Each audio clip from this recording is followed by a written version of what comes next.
Good morning. This is Jorge Cardenas, your host, and today we are doing the lecture number 7 in the program Healing Addiction is Fast and Easy.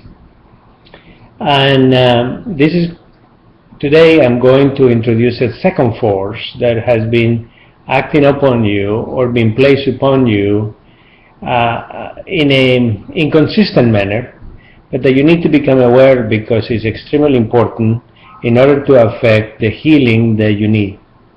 And so if at times you feel lost, it's because you probably need to go and review the previous 6 videos, since this is a transition video moving from one section, your problem, to the solution. But for this purpose, I want you to imagine a 2-year-old who is still in diapers. And when we analyze the process of the 2-year-old going on diapers, we know that the creative force tells me that there are 4 steps: thought, word, action, and outcome. And so if the outcome is to be to have a bowel movement in the diaper, it has to begin with the fact that the kid says, I have to poop. And since we have not provided any other system, the diaper becomes the only outcome possible. Now, at some point, the mother gets tired and decides that she is going to change the outcome. And what really we are trying to do is change the outcome from going in the diaper to going in the bowl 100% of the time. And so, in order to be able to change these outcomes, we know from the creative force that we have to begin by changing the thought. So we begin a process by which we tell the 2-year-old, you have to go in the potty, you have to go in the bowl, and at times we give example, at times we give prizes, rewards, at times we may have to spank the kid. And we try over and over and over and over and over again. And this process may take, 3 days for a girl and 6 months for a boy. But over the 6-month period, then the child begins to change the thought, I can go in the bowl. And so this thought, I can go in the bowl, if repeated, is going to predictably lead us to the child is going to be potty trained, and once the baby captures that idea, I can go in the bowl, and repeats it, then it's going to become a permanent change. But what I want you to do is pay attention to the process by which we were able to change I can go in the diaper to I can go in the bowl. There was a parent that was involved. There was coaching that was involved. There was teaching, there was some scolding, there was some facilitation, some running, some cheering, that is placed from the outside onto the child's brain, so the child is able to change their thinking from I can go in the diaper to I can go in the bowl. And once the child acquires the thought, I can go in the bowl, and repeats that thought, then the outcomes becomes permanent. Now, I want you to, for facilitation's sake, I want you to realize that the mother's example, the teaching, the running, the prizes, the scoldings, and the many attempts that were done necessary to change the thought, we are going to label them accountability. The mother held, or the parent, because some parents are involved, the parents were holding the child accountable. And the accountability was present at several levels. It's just that the process is so automatic that we just don't even think about it. But at some level, we were holding the child accountable to the outcome. We were holding the child accountable to the action. We were holding the child accountable to repeating the thought, yes, I can go in the bowl. And this accountability is the force that causes the thinking to change from I need to go in the diaper to I can go in the bowl. Now please pay attention that this was external. If this was the only child in the world and there was somehow one way that the diaper would have been changed without any human intervention, then this child will grow up to be an adult and still be wearing diapers because there would have been no one to teach him any better. So I want you to realize that in order to change the thinking, the outside intervention is required that holds us accountable until we, in our own, we acquire the new thought, and the new thought is repeated, then the outcome becomes different. Well, for the addicted person, it's very similar. For example, if the addicted person says, I'm an alcoholic, and the person repeats, I'm an alcoholic, I'm an alcoholic, I'm an alcoholic, the actions will be that he will buy alcohol, and the outcome will be that he would drink. So in teaching someone to control addiction, I would teach them to repeat, no, you are not an alcoholic, but not that they don't feel they are an alcoholic. I don't care about the feeling and the opinion they have. All I want them to do is stop repeating that silly thought. And I would simply ask them to repeat, I'm stronger than any addiction in my life. And remember, from the last lecture, it's not that the first time you say it, somehow magically poof, it disappears. It's a matter of numbers. Please review that lecture. But when the person begins to say, I am a recovering alcoholic, or I was an alcoholic, or I have power over any addiction in my life, and I keep on repeating that thought, my brain is going to generate the desire to fulfill that thought. And that force is called the creative force. And so now we have different action and a different outcome.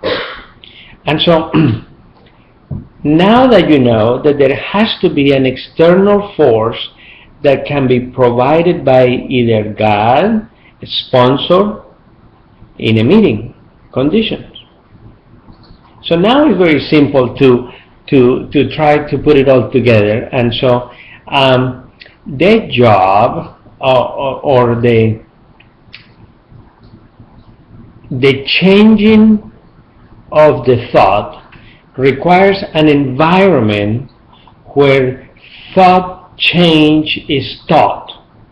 Now for AA we call them meetings, but I want you to know that that's not the only place where we can have a meeting. We can call them church, we can call them Bible study. If you belong to any other group, like for example, Celebrate Recovery, as long as the thought is going to be changed from a thought that causes a negative outcome to a thought that causes a positive outcome, then the meeting is the place where this thought changing is going to take place. Now, the thought change, again, is facilitated by the application of a force that we call accountability. And that accountability is the sole job of the sponsor and the group. The purpose of the group is to hold the person accountable, much like the parent held the child accountable to the thought, to the repetition of the thought, to the action, and therefore to the outcome. Now, the question would come, is it possible that I change my thinking by myself? And since I believe that all things with God are possible, then I would say that yes, it is possible that you would change it by yourself. And you would have to hold yourself accountable to the new thought. Is it difficult to do? Well, it's your choice whether you make it difficult or not. Because if I say it's hard to change my mind, then it becomes hard. But if I say it's easy to change my thinking, then it becomes thinking. Then I have the other choice to say, is it a slow process or is it a fast process? And again, it becomes your choice. And so the important thing that I want you to realize is that in order to make the change from a negative thought to a positive thought, requires those who know what the positive changes, the positive thoughts are, i.e. the group. It requires a place where the thought changing is going to occur that we call meeting, and it is facilitated by someone that we call the sponsor. For those of you that are parents of addicted people, or those of you that are spouses of addicted people, or even those of you that are children of addicted people, I am going to show you a program that literally saved my life when I was dealing with the addiction of my son. And so this is the Total Transformation Program, and it's not a commercial, but it is an endorsement. And the person that wrote it, Dr. Lehman, is so on target as to how to hold the person accountable to the action and to the outcome. I remember listening to this program for at least 20 times because it's an audio and video program, and I would recommend that if you really are interested in helping your loved one, that you purchase the program, or perhaps it's in the local library. And I have even seen commercials in which they offer it for free for some work that you do, for some referral references, something like that. And so my recommendation is that if you want to know more about how to hold someone accountable, then you are going to have to begin. Number one, today's lesson was on accountability, so you know that that's what it's going to take, and that's probably the mistake that most of us parents make, in that we don't hold the child accountable to whatever behavior we are expecting them to do. We simply make excuses for them to continue doing whatever horrible behavior they are doing. And so the solution to the addiction is to hold them accountable, but we begin to hold them accountable at 3 different levels. At the level of the thought, they have to change their thinking, they have to repeat their thinking, and so at the thought level, at the action level, we are going to hold them accountable, and we are going to make them responsible for the outcome. So whenever they say, for example, oh, I just got drunk, we are not going to tolerate neither the thinking I'm an alcoholic, or the actions, the money that you spend using for alcohol, or whatever consequences. We are simply going to impose the consequences, holding them accountable to the consequences of whatever thought, word, action, and outcome they came up with. So if they have no money for groceries, they may be going hungry. If they get a DUI, it's no problem that you spend some time in jail until, and whatever it takes, until such time that you change your thinking, which by repetition will cause a different outcome. I'm going to begin a series of videos that are mainly aimed to the family members and those that are the sponsors, and it will be to the parents. Number one, pointing out the mistakes that they have been making, and how we are going to be using the creative force to begin a process by which you are going to become a better and better sponsor. So you can hold the meetings with your son without having to go anywhere else. I am going to empower you to become the force that is going to change the addicted person. Thank you.